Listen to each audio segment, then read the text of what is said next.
All right.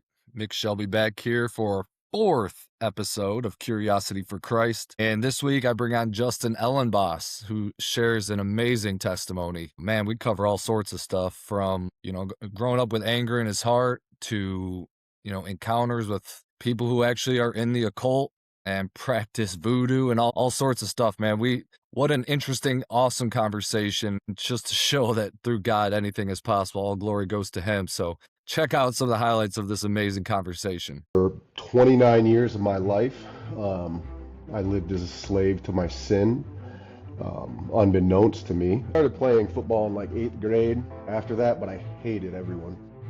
I had so much hate in my heart. I was really big into demonology and stuff like that, from having really gotten into it through like Vampire the Masquerade and other things.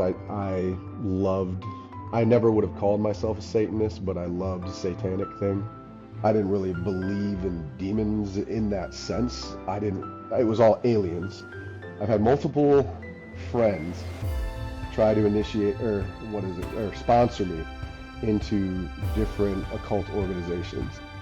It's very interesting to me because each one of these separate organizations has tried to entice me into seeking sponsorship through my friends by the same exact thing, which is, we know who the devil is. But I want that.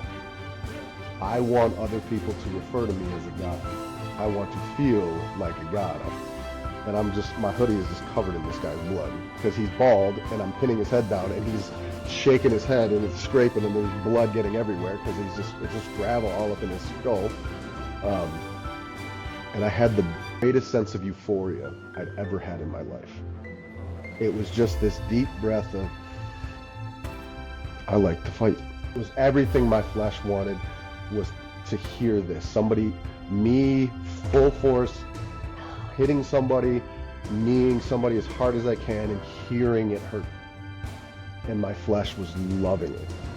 So I told her, I was like, I've been reading it and I have come to the knowledge that Jesus Christ is the way, the truth, and the life, and no one comes to the Father but through him. And I was like, and made a wonderful profession of faith. Immediately put my foot in my mouth because I looked to her, pointed at her, and said, and I'm going to save your soul. The Lord, when he teaches us repentance, and the best way I've ever heard repentance described to me is a U-turn sign. And it's a very simple way I tell people, if you're going back the way you already came, you're going through all the trash that you threw out behind you. He's not gonna veer you around it. He's gonna walk you right back through it.